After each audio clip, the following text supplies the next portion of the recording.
Hi everybody. As I said, we're going to do 3.16, and this is our first video, maybe the only video, I'm not sure. Anyway, this U-shaped thing here is called a parabola.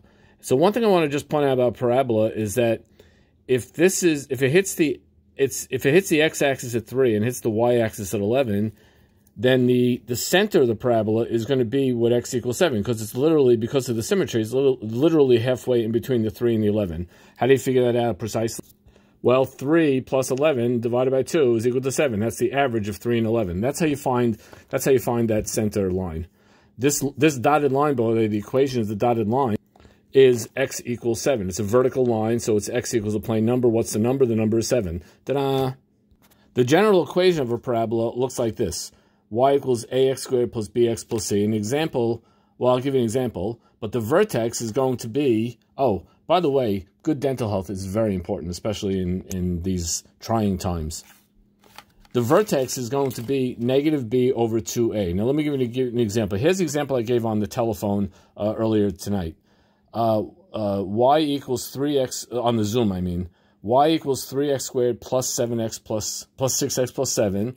So the vertex, the x value is going to be negative b, which is negative 6, over 2 times a, which is 2 times 3. That, of course, comes out to negative 1. Now, how do you get the y value? You take the negative 1, you take the x value, and you just stick it into the original equation.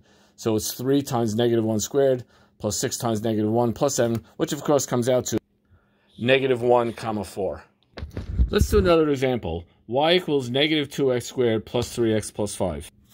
So the vertex is going to be negative b, which in this case is negative 3, over 2a, so it's 2 times, oops. So the vertex is negative b over 2a, which comes out to 3/4. And then I take 3/4 and stick it into the actual, whatever, parabola thingy thing. And that comes out to 6 1/8. Now, since the number in front of the x squared, since that front number in front of the x squared is a negative number, that means this is going to be an upside down parabola. So the graph of the parabola is going to look like an upside down, sad, frowning parabola instead of a happy parabola. Yay! Now, suppose I have a parabola and I want to just find the x-intercepts. Well, what I do is I just set y equal to 0. So x squared